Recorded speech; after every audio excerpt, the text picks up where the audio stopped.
প্রধান উপদেষ্টার সাথে তারেক রহমানের বৈঠক আজ। আলোচনা হতে পারে নির্বাচন সহ দেশের সার্বিক পরিস্থিতি নিয়ে। পোস্টাল ব্যালট নিয়ে ক্ষতিগ্রস্ত বিএনপি, ইসির কাছে ব্যাখ্যা দাবি। পাবনার 2টি আসনের নির্বাচন 12 ফেব্রুয়ারিতেই করতে আপিল বিভাগের নির্দেশ। বিসিবি পরিচালক নাজমুল ইসলাম পদত্যাগ না করা পর্যন্ত সব ধরনের ক্রিকেট বন্ধ থাকবে, সংবাদ সম্মেলনে কোয়াব। দেখছিলেন ক্রাউন 7 সংবাদ শিরোনাম। এবার বিস্তারিত। প্রধান উপদেষ্টা সরকারি বাসভবন যমুনায় প্রধান উপদেষ্টা ডক্টর মোহাম্মদ ইউনূসের সাথে তারেক রহমানের বৈঠক অনুষ্ঠিত হওয়ার কথা রয়েছে আজ। দেশে ফেরার পর প্রথমবারের মতো সৌজন্য সাক্ষাৎ হতে যাচ্ছে ডক্টর মোহাম্মদ ইউনূস ও তারেক রহমানের। সরকার ও বিএনপির একাধিক সূত্র জানিয়েছে, বৈঠকে বিএনপি মহাসচিব সহ স্থায়ী কমিটির সদস্যদেরও থাকার সম্ভাবনা রয়েছে। বৈঠকে আগামী নির্বাচন, দেশের সার্বিক ও বর্তমান আইনশৃঙ্খলা পরিস্থিতি নিয়ে আলোচনা হওয়ার কথা রয়েছে। এর আগে গত বছরের মে মাসে লন্ডনে ইউনূস তারেক বৈঠক হয়েছিল, যে বৈঠকেই আগামী ফেব্রুয়ারির দ্বিতীয়ার্ধে নির্বাচনের বিষয়ে আলোচনা করেছিলেন তারা।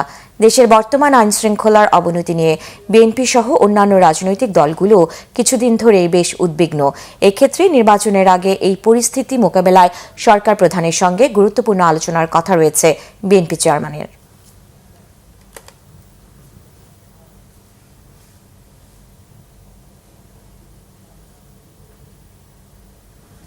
নির্বাচন কমিশনের পোস্টাল ব্যালটের ভুল ভ্রান্তিতে বিএনপি ক্ষতিগ্রস্ত বলে মন্তব্য করেছেন দলের স্থায়ী কমিটির সদস্য সালাউদ্দিন আহমেদ। বিষয়টি নিয়ে নির্বাচন কমিশনের কাছে পরিষ্কার ব্যাখ্যা চেয়েছে বিএনপি।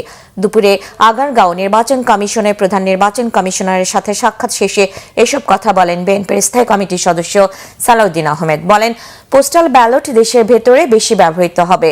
সব মার্কা না রেখে দেশের ব্যালটগুলোতে সংশ্লিষ্ট প্রার্থীদের নাম, প্রতীক রাখার স্পষ্ট প্রস্তাব দেওয়া হয়েছে। সালাউদ্দিন আহমেদ জানান, আইনি বিষয় ও আচরণবিধি নিয়ে কথা হয়েছে সিএসের সাথে। কিছু বিষয়ে আইনি ব্যাখ্যা দেওয়া হয়েছে। নির্বাচনী কার্যক্রম কঠিন না করে ভোটাররা যাতে নির্বিঘ্নে ভোট দিতে পারেন, ইসির প্রতি সেই আহ্বান জানান বিএনপির স্থায়ী কমিটির সদস্য সালাউদ্দিন আহমেদ।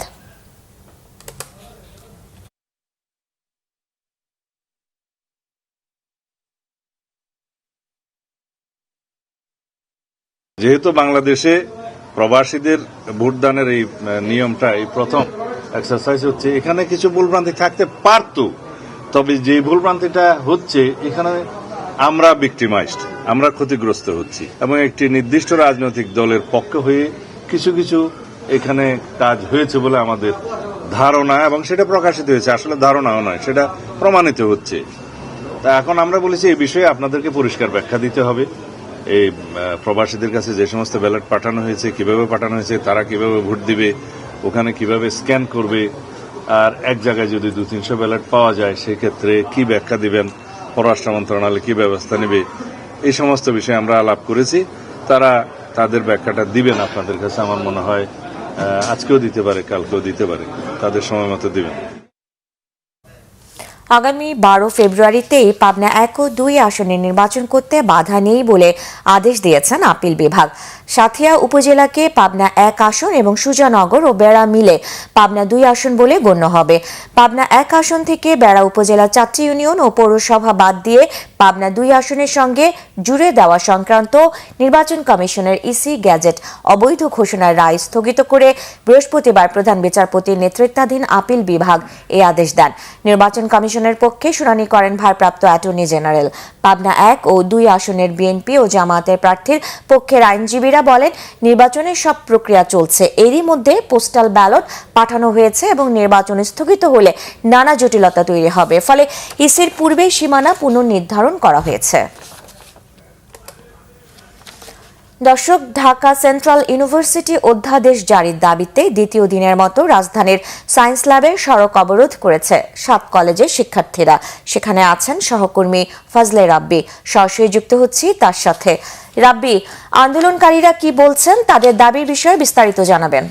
যে সাবরিনা, ধন্যবাদ। আপনি জানেন যে আজ ঠিক দুপুর 1:15টার দিকে কিন্তু আসলে যে সেন্ট্রাল বিশ্ববিদ্যালয় অধ্যাদেশ জারির দাবিতে যে ঢাকা বিশ্ববিদ্যালয় সহ ঢাকা কলেজ সহ যে 7টি কলেজ আসলে তারা আন্দোলন করছে, তারা কিন্তু এখানে এই সায়েন্স ল্যাবে অবস্থান নেয় এবং অবস্থান নিয়েই কিন্তু তারপরে থেকে কিন্তু তারা সেই 1টা থেকে 1:45 থেকে কিন্তু আসলে এখন পর্যন্ত অবস্থান নিচ্ছে এবং তাদের যে দাবি গতকালকেও তারা জানিয়ে আসছিল সেই একই দাবি কিন্তু আজকে জানাচ্ছে এবং তারা বলছে যে তাদের এই দাবি যতক্ষণ না পর্যন্ত মেনে নেওয়া না হয় ততক্ষণ পর্যন্ত কিন্তু তারা আসলে এই সায়েন্স ল্যাবে অবস্থান করবে। আপনি জানেন যে সরকার যে অধ্যাদেশ জারি করে দ্রুতই কিন্তু সরকারের কাছে তারা আহ্বান করছে যে তাদের যে সেন্ট্রাল বিশ্ববিদ্যালয় এই দাবি কিন্তু আসলে তারা দীর্ঘদিন ধরে জানিয়ে আসছে। আপনি জানেন তার পাশাপাশি গত বছরের ডিসেম্বরের 7 এবং 8 তারিখ কিন্তু তারা শিক্ষা ভবনের সামনে আন্দোলন করে এবং আন্দোলন করে তখন কিন্তু শিক্ষা মন্ত্রণালয় থেকে তাদেরকে আশ্বস্ত করা হয় যে এই চলতি বছরের জানুয়ারির প্রথম সপ্তাহে তাদের যে দাবি দেওয়া সেগুলো মেনে নেওয়া হবে, কিন্তু এখন পর্যন্ত আসলে অধ্যাদেশ জারি না হয় তাদের সেই বিশ্ববিদ্যালয় যে কাঙ্ক্ষিত বিশ্ববিদ্যালয় সেটি কিন্তু এখন পর্যন্ত তারা পায়নি, যার ফলে নতুন সেশনে যারা ভর্তি হচ্ছে তারা কিন্তু বলছে যে আসলে আমরা কোথায় ভর্তি হবো এবং আমাদের ক্লাসরুম কোথায়, আমাদের বিশ্ববিদ্যালয়টা আসলে কই। তো এই অভিযোগ কিন্তু তারা দিচ্ছে এবং এর পেছনে কিন্তু আসলে সরকারের সদিচ্ছা থাকলেও এক ধরনের সিন্ডিকেট এবং কুচক্রী মহল তারা এবং ঠিক 1:45 থেকে আসলে এই সায়েন্স ল্যাব মোড়ে যখন তারা অবস্থান নিয়েছে তারপর থেকে কিন্তু আসলে চতুর্দিক নিউ মার্কেট, ধানমন্ডি, কলাবাগান, জিগাতলা এই এলাকাটা পুরোটাই কিন্তু আসলে স্থবির হয়েছে, অর্থাৎ গাড়ি ঘোড়া কোনোটাই চলছে না। এখন দেখতে পাচ্ছেন যে সব মানুষ কিন্তু যারা খুব জরুরি প্রয়োজনে ঘর থেকে বের হয়েছে তারা কিন্তু আসলে পায়ে হেঁটেই তাদের গন্তব্যস্থলে যেতে হচ্ছে। তো একটা বিষয় ছিল, পাশাপাশি জানেন আজ কিন্তু তারা চায় যে আজকের মধ্যেই যেন তাদের এই যে অধ্যাদেশ জারি করে তাদেরকে তাদের কাঙ্ক্ষিত বিশ্ববিদ্যালয় যেন আসলে অন্তর্বর্তী সরকার দিয়ে যায়, এই দাবি কিন্তু তারা জানাচ্ছে। একটু আগে কিন্তু আসলে ঢাকা বিশ্ববিদ্যালয়ের একটি বাস কিন্তু আসলে আটকিয়ে দেয় এই 7 কলেজের শিক্ষার্থীরা, তারপরে আমরা দেখি হাতাহাতি এবং বাস ভাঙচুরের ঘটনাটাও দেখা গেছে। তো আপাতত একটু আগে 3:30টার দিকে কিন্তু এক ধরনের উত্তেজনা বিরাজমান ছিল, এখন বলা চলে অনেকটা শান্ত। তো এই ছিল আমার কাছে মোটামুটি সাবরিনা সায়েন্স ল্যাব থেকে সর্বশেষ অবস্থা। ধন্যবাদ রাব্বি। নাজমুল ইসলাম বিসিবির পরিচালকের পদ থেকে পদত্যাগ না করা পর্যন্ত মাঠে ফিরবে না ক্রিকেটাররা, আবারও এই আলটিমেটাম দিয়েছেন ক্রিকেটার্স অ্যাসোসিয়েশন অব বাংলাদেশ কোয়াবের সভাপতি মোহাম্মদ মিঠুন। দুপুরে এক জরুরি সংবাদ সম্মেলনে কোয়াব সভাপতি বলেন ওনাকে আগেই একবার সতর্ক করা হয়েছিল, কিন্তু উনি ক্রিকেটের সাথে জড়িত সবাইকে আবারও অপমান করেছেন। মিঠুন বলেন ক্রিকেটাররা তো খেলতেই চায়, খেলাটাই তাদের পেশা, কিন্তু সেজন্য চাই সম্মান ও পরিবেশ। বোর্ডের সাথে ক্রিকেটারদের কোনো বিরোধ নেই, নাজমুল ইসলাম পদত্যাগ করলেই ক্রিকেটাররা মাঠে ফিরবে। আমরা দিনের পর দিন, মাসের পর মাস আমরা বিসিবির সঙ্গে অনেক বিষয় নিয়ে প্রতিনিয়ত ক্লোজ ডোরে, ওপেন ডোরে সবভাবে চেষ্টা করেছি বিভিন্ন জিনিস নিয়ে সমাধান করার, কিন্তু দুঃখের বিষয় এটাই যে বিসিবি থেকে আমরা এখন পর্যন্ত কোনো ধরনের সমাধান পাইনি। নট এ সিঙ্গেল সাবজেক্ট যেটার আমরা সমাধান পেয়েছি। তো এটা খুবই দুঃখের বিষয়।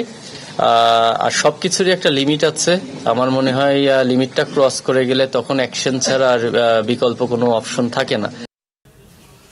এই ছিল এখনকার মতো, পরে সংবাদ সন্ধ্যা 6টায়, এর আগে 5টায় রয়েছে নিউজ টপ 10 দেখার আমন্ত্রণ রইল। এছাড়া বাংলা ভিশন সংবাদ ও সংবাদ সংশ্লিষ্ট অনুষ্ঠান দেখতে ভিজিট করুন www.bvnews24.com ও facebook.com/banglavisionnews এবং সাবস্ক্রাইব করুন youtube.com/banglavisionnews। ধন্যবাদ।